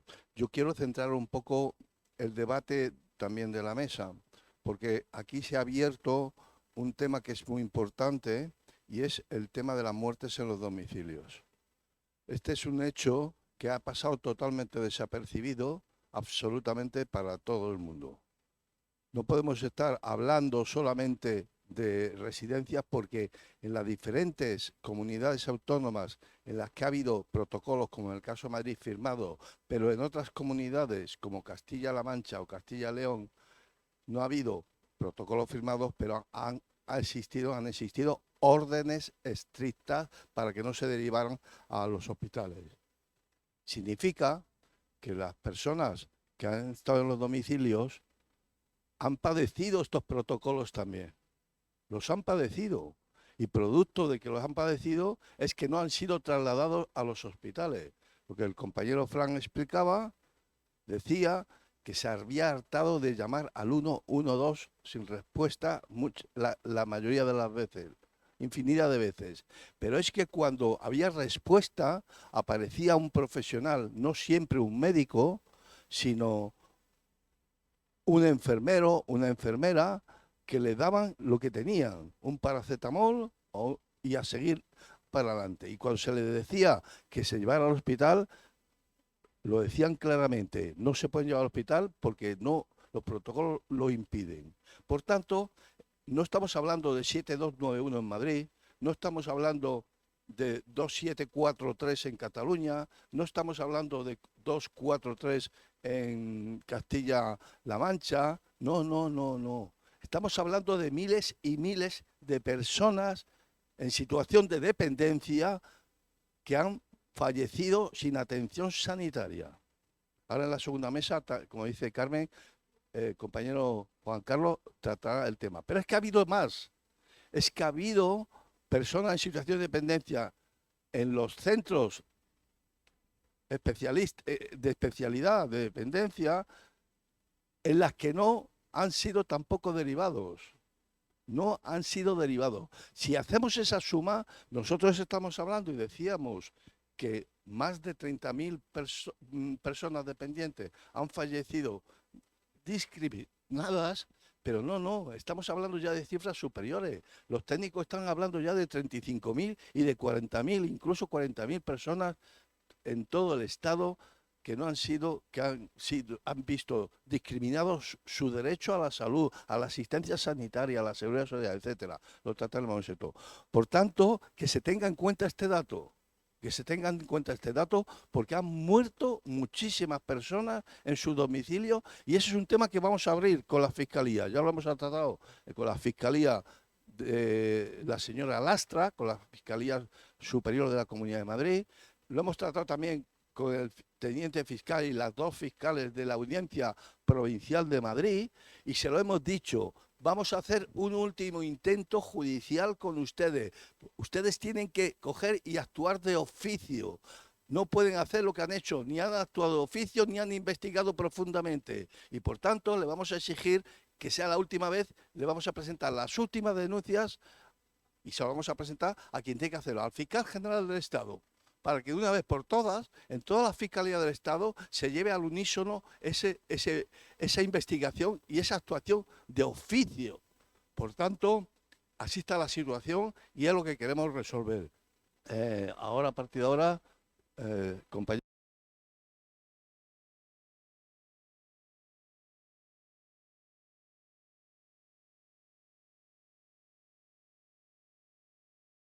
Aprovechando la intervención de Damián, quería resaltar la situación sanitaria asistencial de las residencias. Mientras no seamos capaces de cambiar un modelo como el actual, donde los médicos que hay en las residencias carecen de formación específica, donde a los pacientes, y esto lo he comentado con Vicky hace tiempo ya, utilicen la sujeción química para mantener a los pacientes, a las personas ingresadas, durmiendo. Claro, cuando tú entras en una residencia, ves una cosa que te llama la atención, y es que la mayoría de los ancianos tienen la mandíbula inferior clavada en el esternón. ¿A qué se debe? A que tienen un porcentaje de medicación brutal. Entonces, yo en un momento determinado fui a ver a un paciente y ¿cómo es posible? Este señor estaba bien, porque está ahora que no responde. Entonces fui a hablar con la médico y la médico me respondió: es que este señor se despierta a las 4 de la mañana y no tenemos personal para atenderle. Entonces tenemos que darle medicación por la noche. Digo, ¿a qué hora se acuesta este señor? Dice, a las 9. Digo, entonces es lógico que se despierta a las 4 de la mañana. Y utilizan la sujeción química como para sustituir el personal que les falta. Porque las residencias, claro, una residencia privada tiene que obtener beneficio, ¿no? Como tiene que obtener beneficio, lo tiene que obtener teniendo menos personal, dando peor alimentación, etcétera, etcétera. No hay más. Por lo tanto, las residencias deben ser residencias públicas, necesariamente, porque es la única manera. Dice, no, es que las residencias privadas gestionan mejor. ¿Cómo? ¿Gestionan mejor? ¿Por? ¿Cuál es la razón por la que gestionan mejor? Porque si encima tienen que obtener un beneficio adicional, ¿cómo va a ocurrir esto? Entonces, hay que revertir las residencias concertadas y volver al terreno de lo público. Hay que garantizar que atención primaria, los médicos de atención primaria controlan las residencias. Es su misión saber cuál es la situación de salud, de epidemiología de los pacientes que están en las residencias. Es vital. Si esto hubiera ocurrido en la prepandemia, hubiéramos tenido una situación muchísimo mejor. Luego, esto es un tema clave. No podemos aceptar el funcionamiento actual de las residencias. Hay que transformarlo.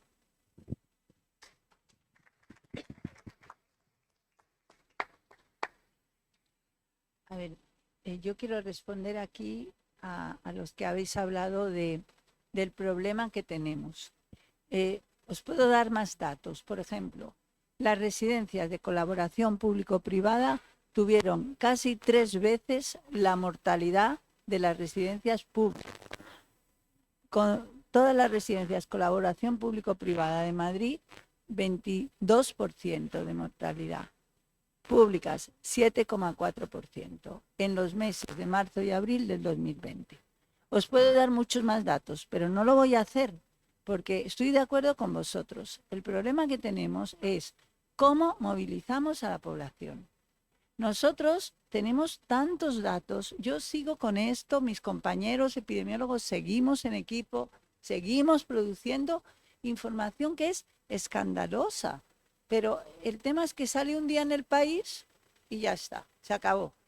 O nos vetan en la Asamblea de Madrid. No nos permiten ir a hablar, como estamos hablando aquí, aunque los grupos Más Madrid y PSOE nos reclaman en la Asamblea de Madrid. La Comisión de Familias nos prohíbe ir, no podemos ir, no nos quieren escuchar, ni de lo que pasó, ni de lo que está pasando ahora. Entonces, aquí la clave es cómo movilizamos a la población. Yo de eso no sé nada, no puedo aportar nada. Como os digo, os puedo aburrir a contaros los resultados de las investigaciones que tenemos. cada cual más escandalosa. Otro dato importante. En España, a fecha de hoy, no sabemos cuántas personas mueren en las residencias. No lo sabemos en el año 2024.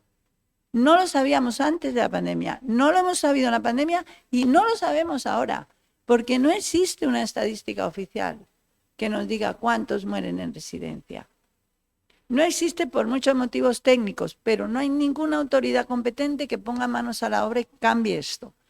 Por lo tanto, no sabemos tampoco de qué mueren, no sabemos en qué condiciones mueren, no sabemos qué utilización de servicios sanitarios y sociales hacen antes de morir. No sabemos nada, la opacidad es total. Pero ahora estamos aquí, vosotros estáis escuchando amablemente, ¿y qué es lo siguiente? Necesitaríamos a alguien que sea experto en comunicación, experto en redes, que tenga una habilidad de la que creo que nosotros carecemos. Por lo menos yo no tengo ni la menor idea de hacer que la población se entere de lo que está pasando. Nos están robando los servicios públicos, pero también nos están quitando derechos y nos están incluso acortando la vida a los mayores, sobre todo a los mayores dependientes.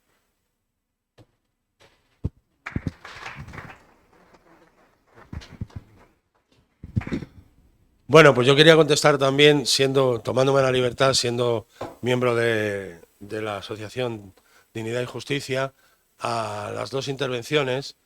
Primeramente, Dignidad y Justicia se crea, como bien ha dicho mi compañero Damián y Mercedes en innumerables ocasiones, se crea para unificar todo y para intentar empoderar, esa palabra que a mí no me gusta mucho, pero empoderar a la gente e intentar que todo esto llegue a todos. Es difícil porque estamos en el mundo de los mass media. El mundo de los mass media es, pues ya sabemos, ya lo conocemos. Ya conocemos cómo manipulan, cómo manipuló el régimen del 78, en fin, un montón de cosas, ¿no? Pero eso es lo que queremos. Ahora, aquí en esta mesa, nosotros vamos a trabajar sobre una elaboración de denuncias, en otras mesas tal, y luego, a posteriori, esto es un inicio que es de un proyecto, como decía siempre Mercedes, es un proyecto ilusionante y muy fuerte. Pero vamos a seguir dando pequeños pasos para que yo, desde mi experiencia, digo que es que muchas veces, cuando nosotros empezamos en la famosa PSV, no sé si alguno conoceréis, y demás, por iniciativa de la UGT, menuda iniciativa, pues entonces éramos 4. No había medios, ni Twitter, ni Facebook, ni nada. Simplemente nos comunicamos a través del segunda mano y conseguimos tocarle las narices al gobierno. Y bien, y conseguimos que hubiese una participación ciudadana. Esto es lo que pensamos desde aquí y siempre hemos debatido en nuestra asociación, que poco a poco, pasito a pasito, como este, que es un gran paso, pues vamos a conseguir que la gente pues se una a nosotros, intentando, evidentemente, pues todos los mensajes tan importantes como el que ha dado Ramón, como el que ha dado Vicky, como el que ha dado mi compañera Carmen, como los que van a dar los ponentes y tal, que no se quede en saco roto, que siga adelante. Para eso se ha creado Dignidad y Justicia y por nosotros no va a quedar el esfuerzo y sobre todo pues que tengamos que tener más gente. Efectivamente, aquí yo muchas veces pregunto, ¿dónde están los 7.291? Por poner un ejemplo, que sabemos esa cifra, que hay muchísimas más. Como yo, se me ha quedado en el tintero una pequeña cosa, ya termino, el tema de después del fallecimiento de mis padres, las movidas que tuvimos para el tema de saber dónde estaba mi padre, dónde estaba el cuerpo de mi padre y dónde estaba el cuerpo de mi madre. Mi madre salió de casa, se la llevaron y demás, y se fueron a incinerarla a Málaga. La incineraron a Málaga. Bueno, pues trajeron algo porque decían que había que incinerar. No se podía tal. Y mi padre, como tenía mucho humor negro, tipo Hermano Lobo, Gila, pues yo me acuerdo de mi padre que diría, es que ni muerto me dejáis en paz, ¿no? Y entonces mi padre lo estuvieron mareando desde del cuerpo presente, por decirlo de alguna manera, desde el Palacio de Hielo hasta el cementerio de San Isidro, hasta que terminó, bueno, lo incineraron en San Isidro, luego lo llevaron a San Justo, en fin. Al final decían, bueno, yo dije, ¿dónde están los restos de mi padre? Y bueno, al final los terminamos enterrando, los restos, en el mes de julio, 4 o 5 personas, las más allegadas, porque eran las que podíamos. Y aquello para nosotros fue un sufrimiento total y absoluto, una impotencia tremenda.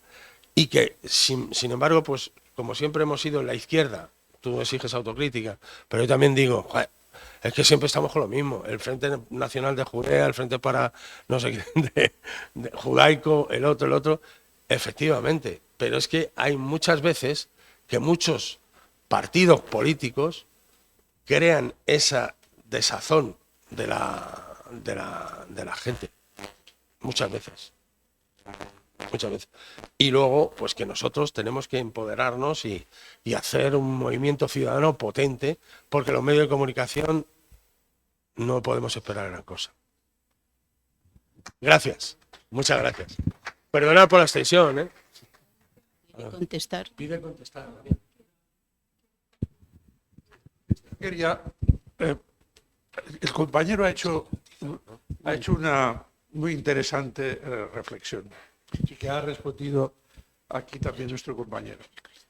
Pero estamos en un momento difícil. No sé si vosotros veis las películas de Ken Loach, que son excelentes. No sé si habéis visto la última, cuando los mineros que habían sido la lucha de ese pueblo, habían sido la cabeza de la lucha política, del enfrentamiento, y de repente están derrotados, están desanimados, y llega un grupo de migrantes y curiosamente prende, en ese grupo de mineros, prende cierto grado de racismo, ¿vale?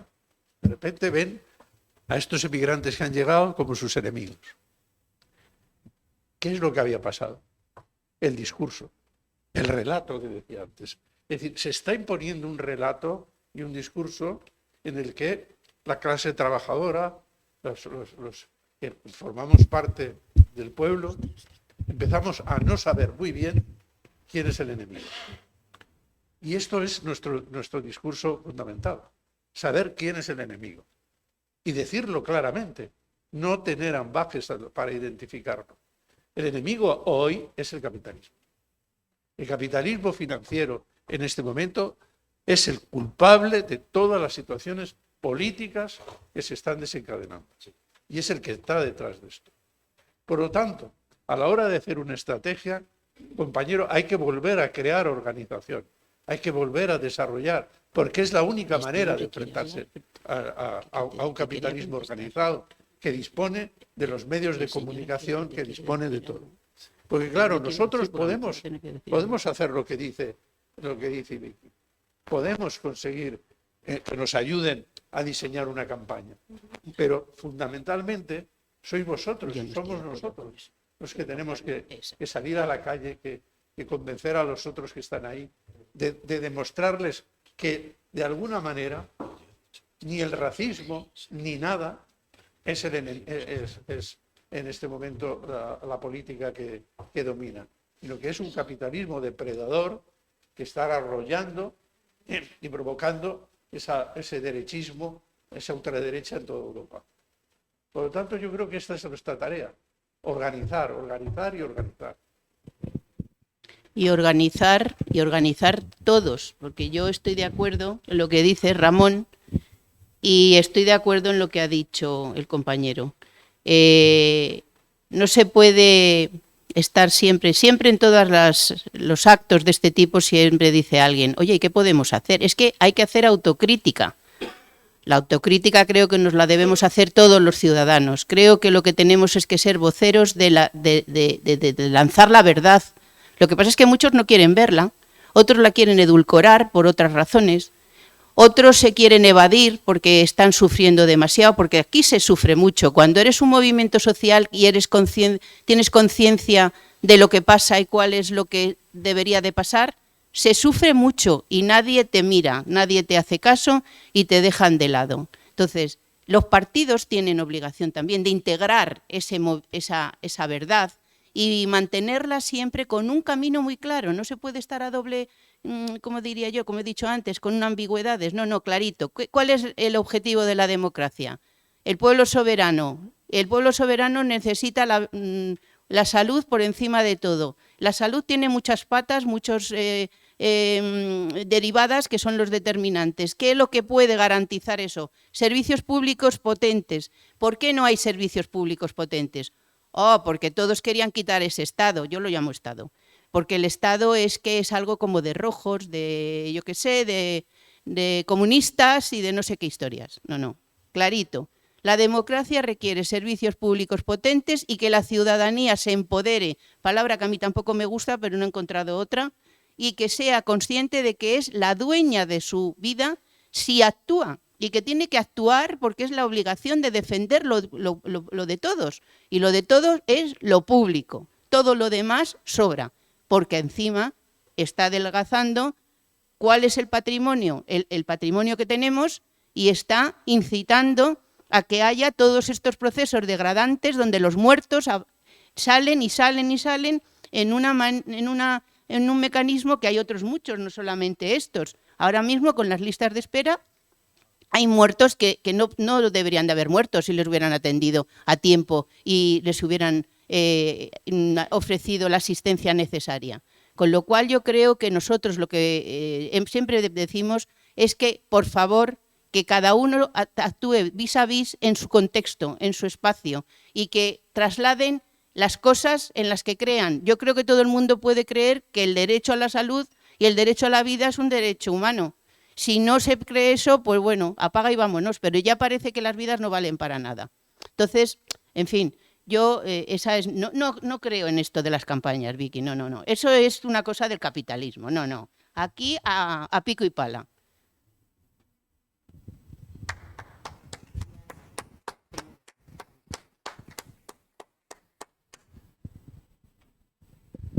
Perdonar, no quiero ocupar demasiado tiempo. Una propuesta posible, con una conciencia previa. Las organizaciones funcionamos como reinos de taifas y los partidos políticos también. Quiero decir, el encerramiento sobre cada uno de ellos. Se generan dinámicas en las que hay convocatorias de una asociación como esta y habiendo 14 plataformas no se ha coordinado esa historia. ¿Sería posible crear un grupo que tuviera lo que se suele llamar la autoritas?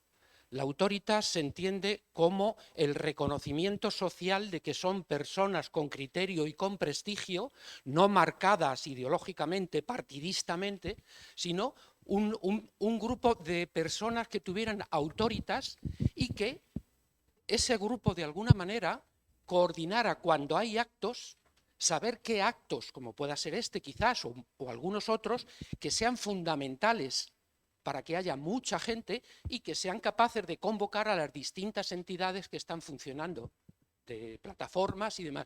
El problema es que surgen iniciativas aisladas de cada una de las plataformas y no hay manera de coordinar eso. Estamos cerrados en nuestros reinos de taifas. Eso hay que revisarlo y eso tiene que estar en el orden del día de las organizaciones. Eso era una posible propuesta para pensar en ella. Y bueno, había una cosa importante que quería deciros. Sí, tiene que ver con el discurso social.